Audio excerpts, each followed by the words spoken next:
I'm returning to this edition of Executive Intelligence Review, December 5th through 11th, 1978, because I found another very interesting article that I think we should get into. There's so much discussion these days about the nature of what we're facing, and this phrase death cult keeps coming up again and again. And this death cult and its methodology didn't just come out of nowhere. And I've recorded things I've talked about Tavistock in the past, and the role of Tavistock in shaping how people think and the tone of discourse, but also the vibrational signature of psychological activity. I don't know. It's not. I'm not putting it very succinctly, but let's just get into this. I'm kind of very interested in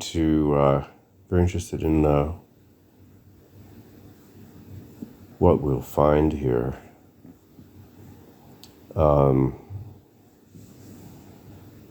Every time I get into this stuff, I find something new. This is the big names behind the death cult.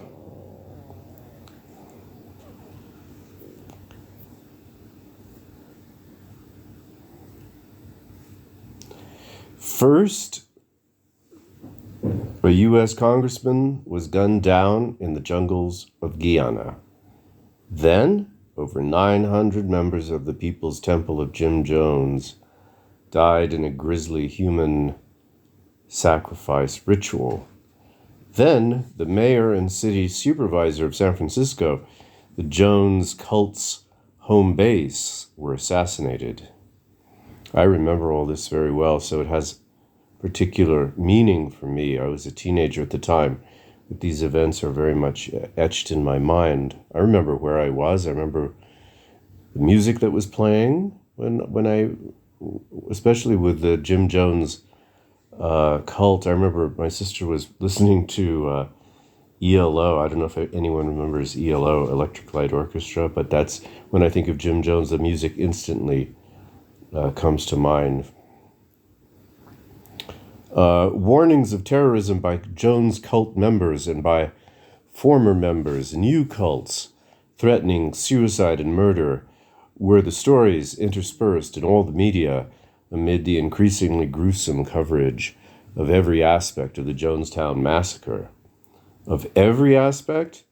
In fact, the American people, the Congress, and professional law enforcement officials are now further from understanding the cause and the significance of those events than they were when the first reports were flashed back from Jonestown. Not surprising. While the media inundates the population with its own brand of death cultism, the real story, the big names behind the death cult, has gone unreported, as we're seeing today with the Nord Stream pipeline. And I'm not talking about the American government. I'm talking about the British. Both the black propaganda, quote unquote, in most media and the horrifying events themselves are no spontaneous sociological phenomena. As a careful examination of the facts shows, the whole hideous business was deliberately created, cultivated, and deployed from a closely knit group of conspirators whose control traces back to the British Special Operations Executive, SOE, and the cult formations in which the power around the British monarchy is organized. Again, Nord Stream 2. Only one person has the authority, the means, and the motive to carry that out. I'll let you guess as to whom I'm talking about. Its purpose is to wreck the foundations of the American political system, beginning with the Carter White House to establish the preconditions for a massive wave of Baader-Meinhof-style terrorism in the United States under the cover of fanatical pseudo-religious cults, and to remove all obstacles to the installation of Senator Edward Kennedy as president on or before January 20th, 1981. Okay, as we know, Senator Edward Kennedy did not become president. We know that it was Ronald Reagan, and we know that there was an an assassination attempt on Ronald Reagan, and there was a persistent threat, assassination potential, emanating from the same grouping or cartel associated with the assassination attempts on John Paul II. And so that's rather striking. Somehow Reagan, I guess maybe similar to Trump, somehow Reagan had people behind him that were able to override the plans that were made for the United States, similarly to the way Trump came in, surprising everybody. So my question is, who is behind that upset? Upsetting the plans of the globalist elite? Who was behind Trump?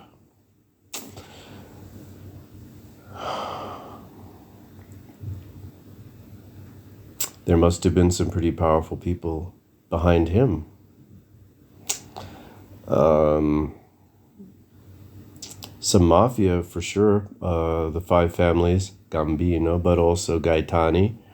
But who's above that? Who could? Because I think it was pretty well settled that Hillary Clinton was going to be president. I think she was genuinely shocked. I don't think this was theater. I could be wrong, but anyway, let's move on. The whole point of reading this is to go back in time, not that far, and look for clues, and question these gaps. I would call it a gap to not, for instance, we know now that Edward Kennedy did not become president.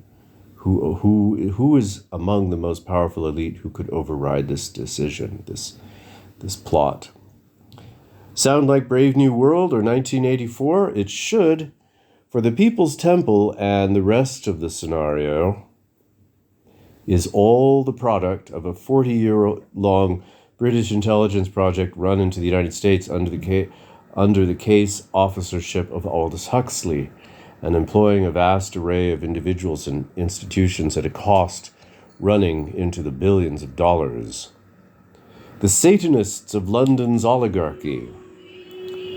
The following report will provide the average citizen and the trained investigator with the evidence to identify the criminals behind the death cult movement, quote unquote, from the immediate controllers all the way to the top.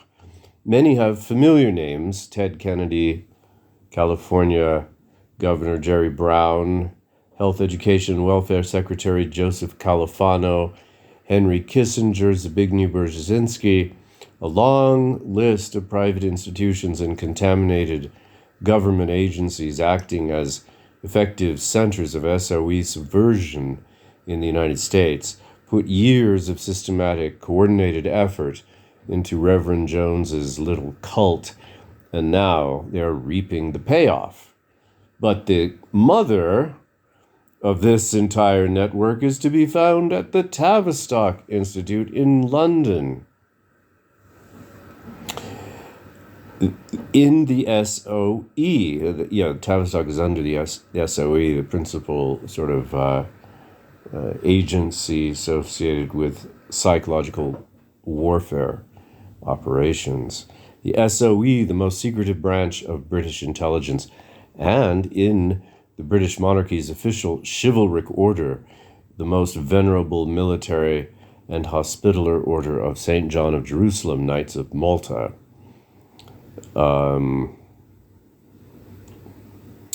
It's the Protestant wing of the Knights of Malta.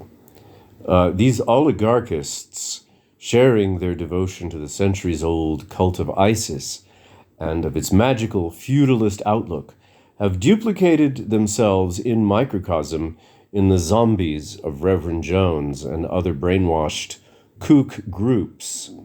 As if to flaunt the fact, one of the prime press outlets of the London oligarchs has virtually declared that the Jonestown massacre signals the beginning of a new cult of ISIS era. In its November 25th issue, the Rothschild-owned London Economist,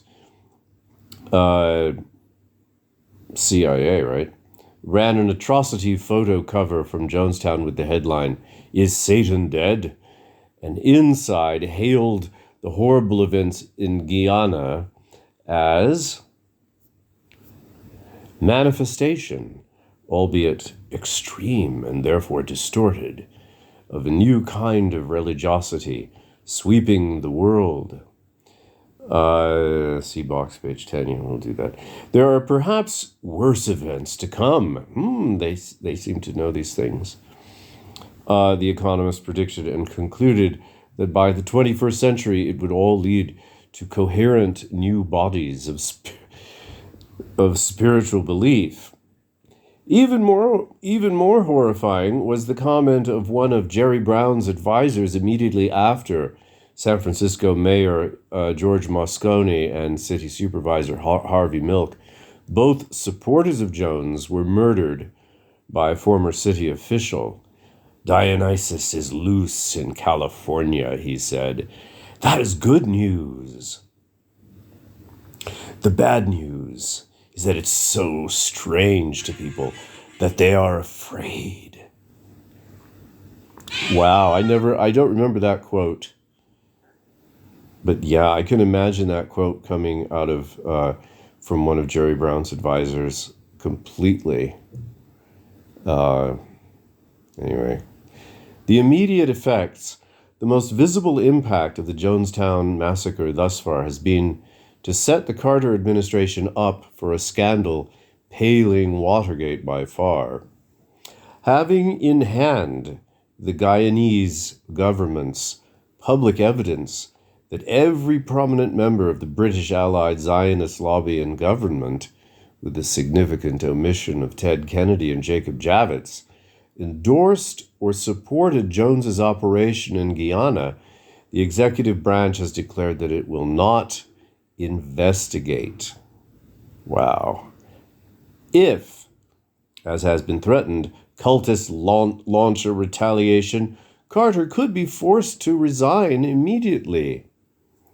In one way, the stonewalling is not surprising.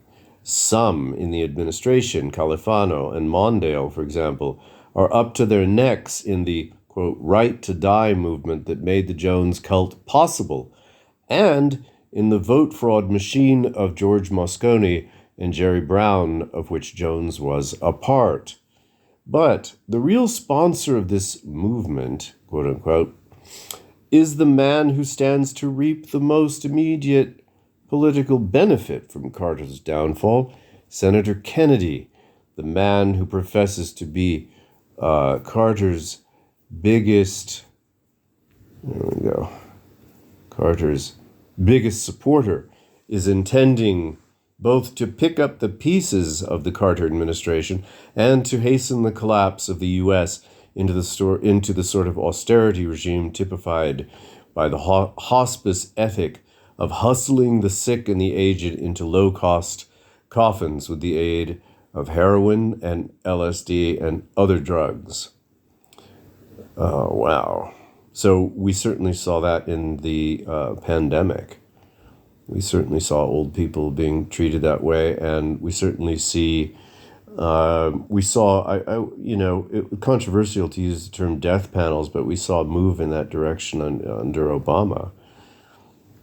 And the euthanasia programs in Canada,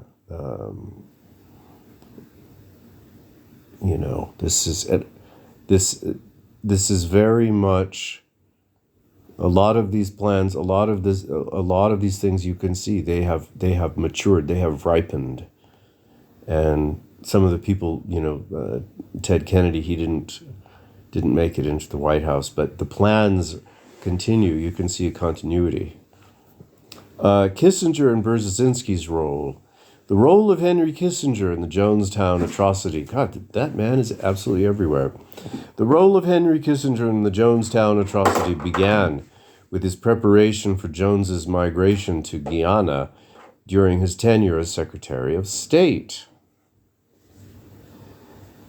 At the time, the Kissinger crowd facilitated the colonization. They knew that this was to become a drug growing and drug distributing operation into the U.S. What is this? TION? With the standing London strategy of opium war against America. Okay, we know what that's about. After the opium wars in China, then there was a slightly different strategy, but essentially opium was pushed into the United States, and the opioid crisis is just as real as ever.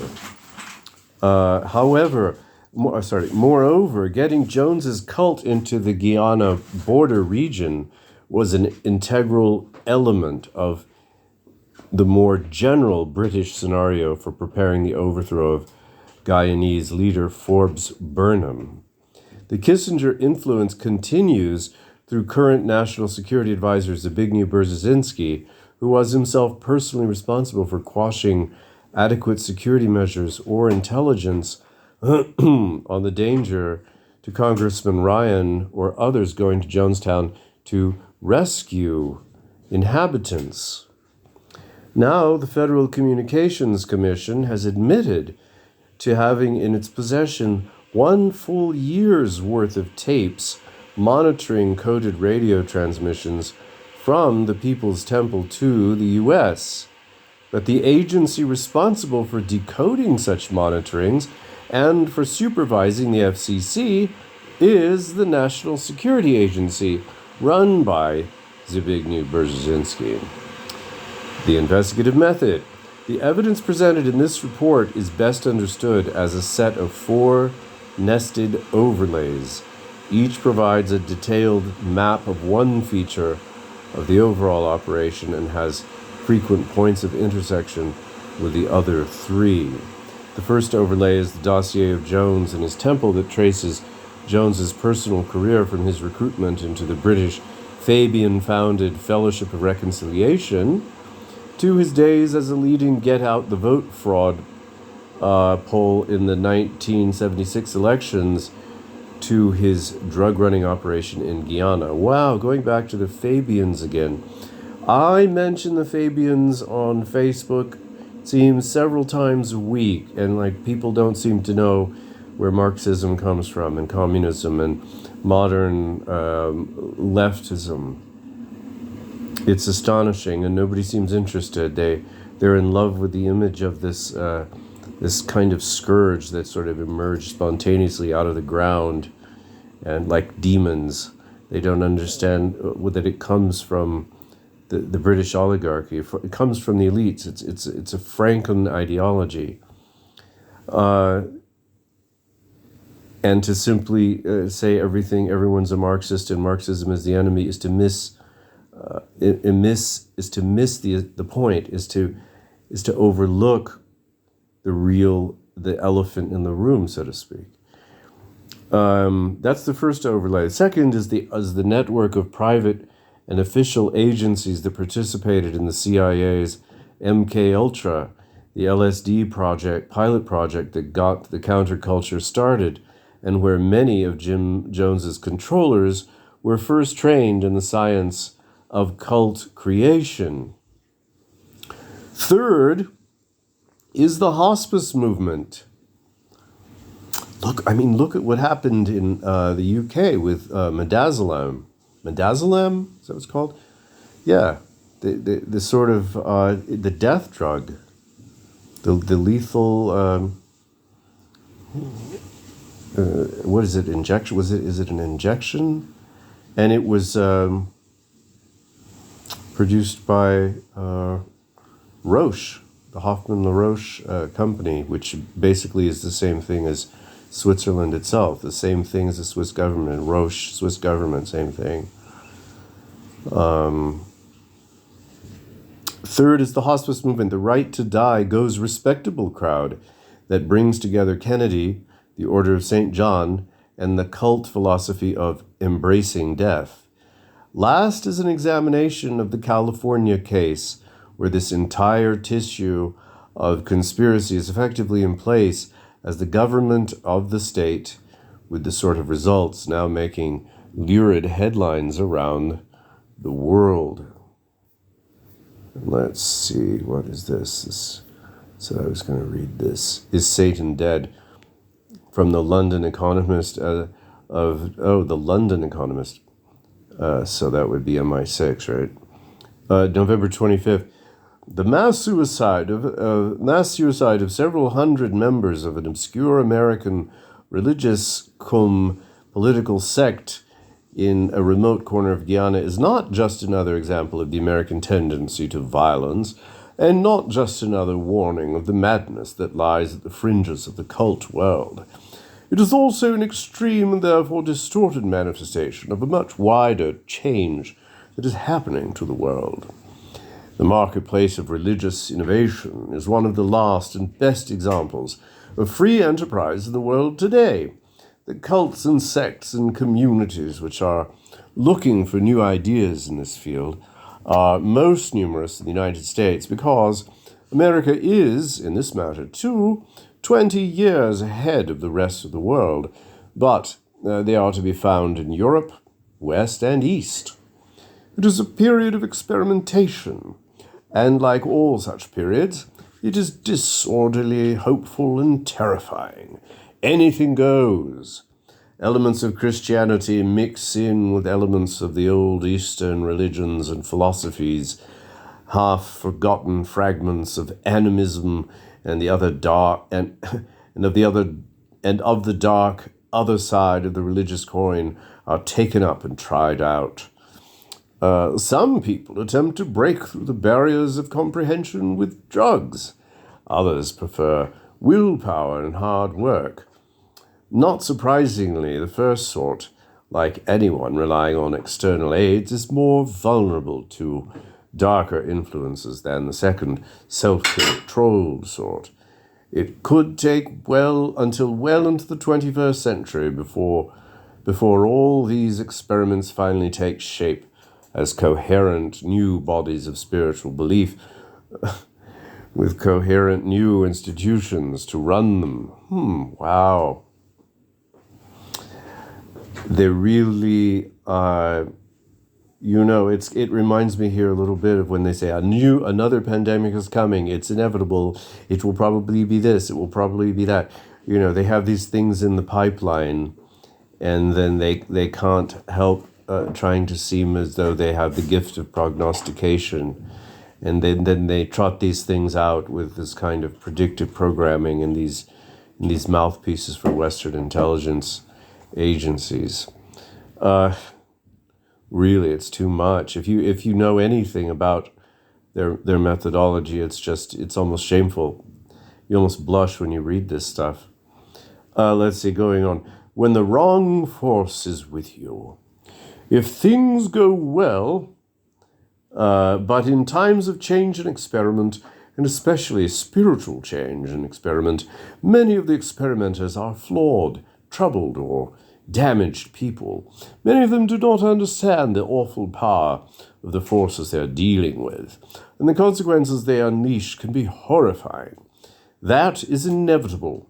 No transformation starts with the end tidily and comfortably in view at the beginning. It explains some of the appealing or dismaying or merely embarrassing things that may have already happened, from the Manson murders to the Guyana mass suicide, by way of the intellectual dishonesty of some of the, quote, instant transcendental meditation, unquote, cults that are perhaps worse to come. The important thing to grasp is that these horrors are only the most spectacularly visible, because most extreme signs of a much bigger and deeper movement. Wow. Yeah, this was then going on I think we'll cut this short. And if anyone's interested, we'll go on with this. Who created? Here we have looking down the Order of St. John of Jerusalem, St. Christopher's Hospice in London, and parroting the Order of St. John's Hospice propaganda, Jones urged his psychotic followers on by extolling the virtues of dying with dignity. Don't we have that now today on the horizon and in practice in Canada? So let's take a break.